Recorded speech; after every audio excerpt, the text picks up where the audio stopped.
Fast ফুডের দোকানের যে পিৎজাগুলো প্রায় 60 থেকে 100 টাকার মধ্যে পাওয়া যায়, সেই পিৎজাগুলো কোনো রকম চিজ ছাড়া চুলায় আজকে বেক করে দেখাবো। বাসায় যদি ময়দা আর চিকেন থাকে তাহলেই এই পিৎজাটা বানিয়ে নেওয়া যাবে। এতই নরম তুলতুলে আর সফট হয় যে এটা মুখে দেওয়ার সাথে সাথে মিলিয়ে যাবে।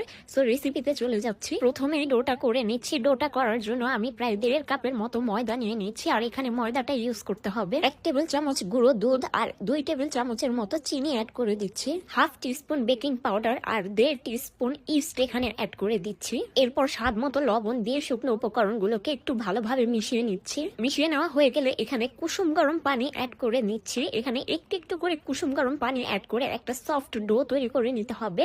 ডোটা একটু স্টিকি হবে। এরপর প্রায় 1 টেবিল চামচের মতো এখানে অয়েল অ্যাড করে আমি আবারও ভালোভাবে এই ডোটাকে একটু মথে নিব। অয়েল ইউজ করার পর এই ডোটা আর হাতে লেগে আসবে না, তখন একটা সফট ডো তৈরি হয়ে যাবে। প্রায় 10 মিনিটের মতো ভালোভাবে মথে নিয়ে উপরে একটু তেল ব্রাশ করে দিয়ে এটাকে রেস্টে রেখে দিব প্রায় 2 ঘন্টার জন্য। এর মধ্যে আমি চিকেনের পুরটা তৈরি করে নিব, আর তার জন্য আমি চিকেনের 2টা ব্রেস্ট পিস ভালোভাবে সিদ্ধ করে নিয়েছি। একটু আদা রসুন বাটা আর একটু হলুদ গুঁড়ো দিয়ে আমি এই চিকেন ব্রেস্ট গুলোকে সিদ্ধ করে নিয়েছি। এরপর গরম থাকা অবস্থায় আমি এগুলোকে কাঁটা চামচের সাহায্যে একটু ছিঁড়ে ছিঁড়ে নিচ্ছি। পুরটা রান্না করার জন্য একটা প্যানে দিয়ে দিচ্ছি পরিমাণ মতো তেল। তেলটা গরম হয়ে আসলে এখানে হাফ কাপের মতো পেঁয়াজ দিয়ে একটু নেড়ে চেড়ে নিয়ে তার মধ্যে দিয়ে দিচ্ছি মরিচ কুচি।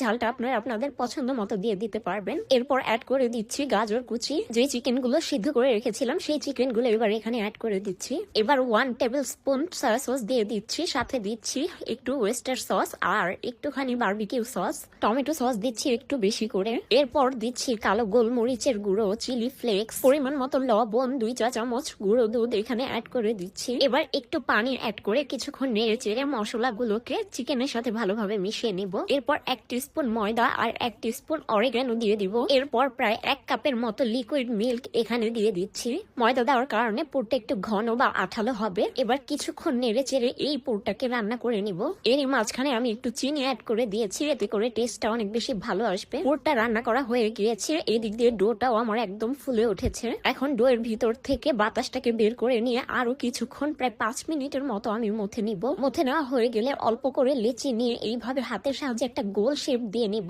সাইড দিয়ে একটু ডিজাইন করে দিচ্ছি, এতে করে একটা সুন্দর লুক চলে আসবে। একটা কাঁটা চামচের সাহায্যে একটু ছিদ্র ছিদ্র করে নিচ্ছি। এবার একটু টমেটো সস অ্যাড করে এই টমেটো সসটাকে পুরো পিৎজাটার উপরে একটু স্প্রেড করে দিচ্ছি। এরপর আগে থেকে যে পুরটা তৈরি করে রেখেছিলাম সেই পুরটা এখানে স্প্রেড করে দিচ্ছি। লাস্টলি একটু অরিগানো উপর দিয়ে ছিটিয়ে দিচ্ছি, এতে করে পিৎজার সুন্দর একটা স্মেল চলে আসবে। একইভাবে আমি 4টা পিৎজা তৈরি করে নিয়েছি। এখন চুলায় বেক করব, আর বেক করার জন্য আমি একটা হাঁড়ি বসিয়ে দিয়েছি আর তার মধ্যে একটা স্ট্যান্ড দিয়ে প্রিহিট করে নিচ্ছি প্রায় 5 মিনিটের মতো। এর